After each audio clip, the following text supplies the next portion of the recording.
Hey guys, welcome back. So today's look is going to be my first Halloween tutorial, and it's just a basic, really quite simple ripped mouth. And you will need some liquid latex, some kind of grease paint with some reds and some purples, some cotton, and also some thick blood, or you can make some at-home blood. And you also need a few brushes, just really cheap brushes. Don't worry about using any fancy makeup brushes for this because they will get ruined. And I'm just starting the outline of my mouth here, and you're just going to lay down the liquid latex. And once we have that shaped out the way we want it, then we will go in with our cotton and put that on top, and that is going to be your base. That is basically how you start any kind of gory look with liquid latex and cotton. And you only need a tiny bit of cotton, and then spread it out lightly, and then you can build on that to kind of create the dimension.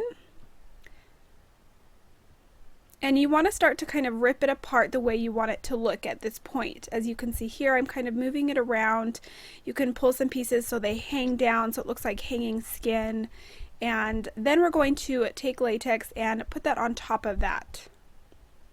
And that is how you're going to kind of seal that into place and make it look real. You have to make sure that you cover that cotton that you put down so that it doesn't look like cotton anymore.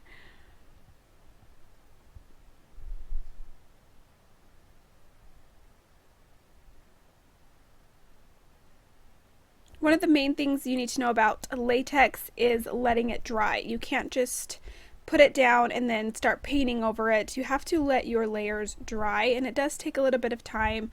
If you have a blow dryer or something nearby, that will help speed it up a little bit, but it does take time for it to dry, and you want to let those layers dry and get pretty much firm before you start working again.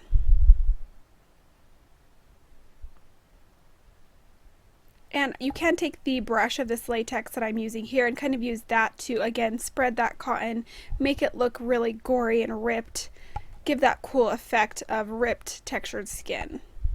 Another tip about latex is you can bring the latex kind of outside of the material you are working on. If you kind of bring it down onto the skin as well, that will kind of help blend it into the skin and make it look, again, more real. If you just have the latex just on the cotton and nothing else, then it's just kind of sitting there. But if you blend it into the skin, it will kind of dry and it will look much more real. So don't be afraid to be a little bit messy with the latex is basically what I'm trying to say.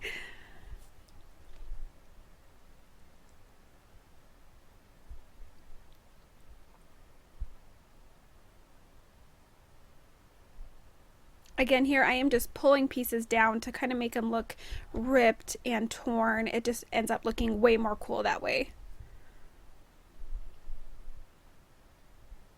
I wish I would have torn it just a little bit more, because later as I'm working on it and it's already dried, I did kind of try to pull it some more, and by that time it really isn't going to move much. So I wish I would have done a little bit more, so feel free to pull those down and really get it textured and cool.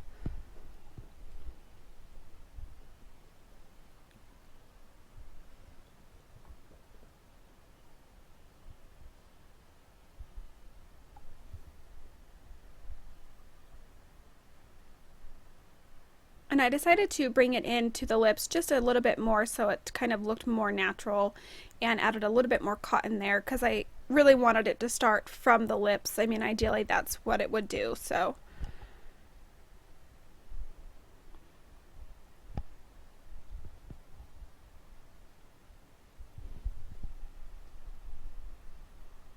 I do speed up a lot of this video because it's very repetitive, and it does actually take quite a while to create this look. So I didn't want the video to be like 30 minutes long, so for your sake I sped up some of the parts.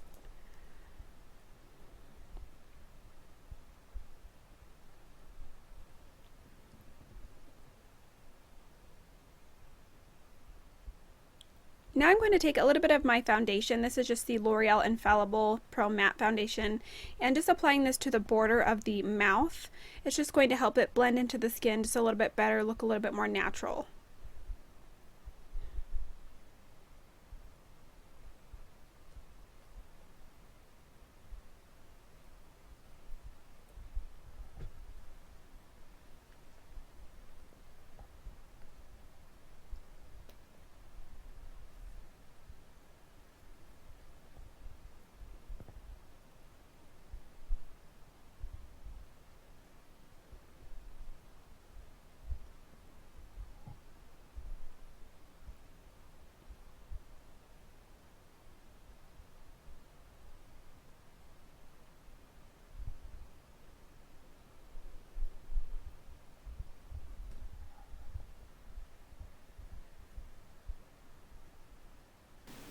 Now I'm taking my Nye Grease Wheel. This is a bruise wheel, and you do not have to have this, but this does work great. I use it on all sorts of clients, but any kind of grease or red paint would work just fine. But I do like that this has some purples and blues in it as well, because that really helps kind of give that dimension.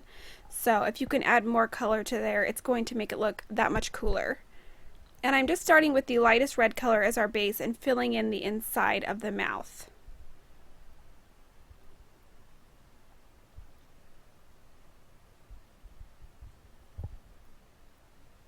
Now I'm going to take this slightly deeper red color and apply that also in there.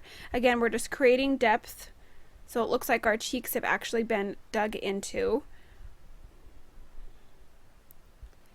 And I will start to kind of apply this to the whole latex area. You can start blotching it onto the cotton area to kind of give it that spattered, bloody look. It's super gruesome talking about this, but you know.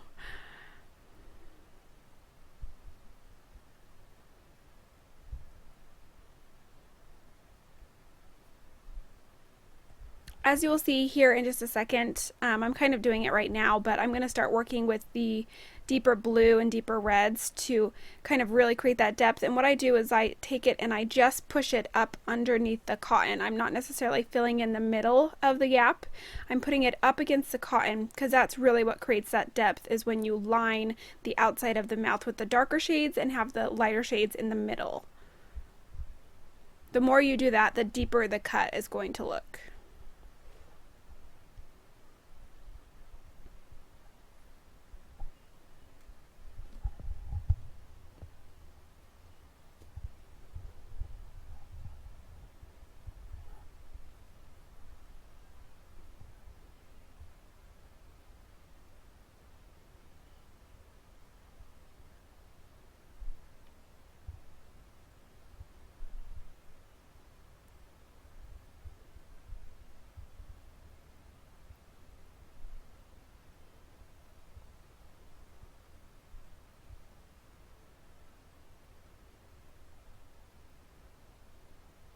You can also bring your red kind of out to the border around the outer edge, because typically, I mean, if you were really cut like this, it would be inflamed all around it.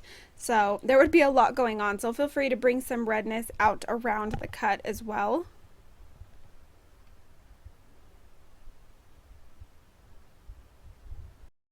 Special effects and Halloween makeup is definitely one of my favorite things to do. I'm definitely in my element when I'm doing this kind of makeup. So you might see me making a few funny faces because I just really enjoy it and I get a kick out of what I'm creating.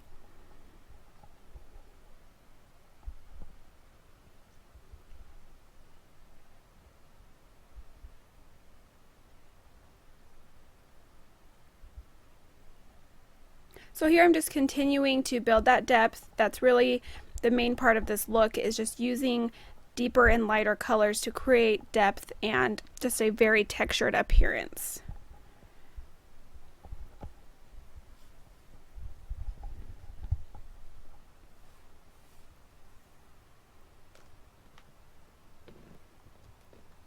I don't know if I mentioned this earlier, but if you are going to be using latex, I highly recommend doing a test on your arm first, making sure that you are not allergic to this product before you go and putting it on your face. It is actually very common for people to be allergic to latex, so put a little swipe on your arm and see if you have any kind of reaction before you put it on your face, and it could be a lot worse.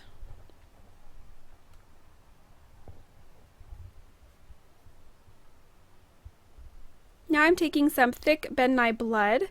You can also use homemade blood, which is just basically carob syrup and chocolate syrup, and you kind of create the color that you want. But the thick blood is a lot better, I think, for the inside of the cut, because it really gives it that texture, kind of a gooey, jello-y kind of look, rather than like dripping blood. You can drip blood on the outside of the cut or in the middle just a little bit, but I think this thick blood really works inside of the cut. And I'm just dabbing that all over with the end of a brush, just getting crazy with it. There's really no right or wrong reason to putting on this blood, but I definitely would not do this look without it, because it totally gives it what it needs, the realness of a cut mouth. Obviously it would be very bloody.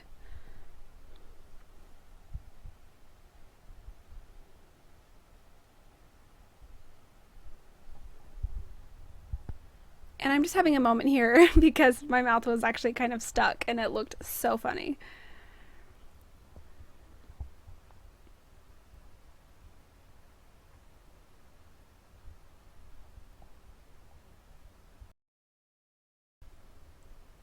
Now I'm just taking some of the bluer purpley colors and putting those on my lips to kind of give the appearance, you know, that we've lost some blood, and it just helps complete the look more.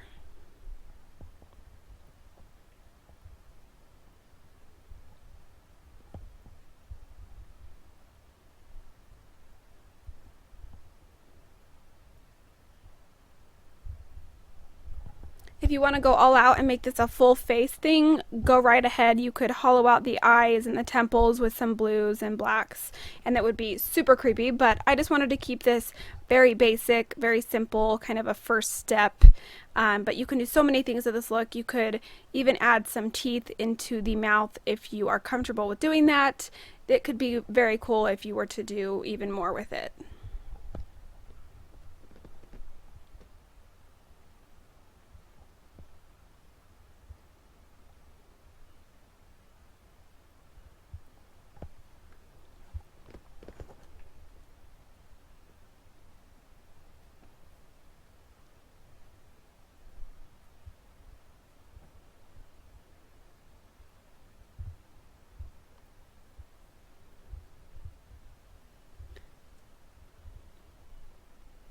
So that is it for this tutorial. I hope you guys enjoyed watching me create this very gruesome ripped mouth. Remember to thumbs up the video if you liked it, and subscribe if you aren't already. I would love you so much, and I will see you guys in my next video. Bye!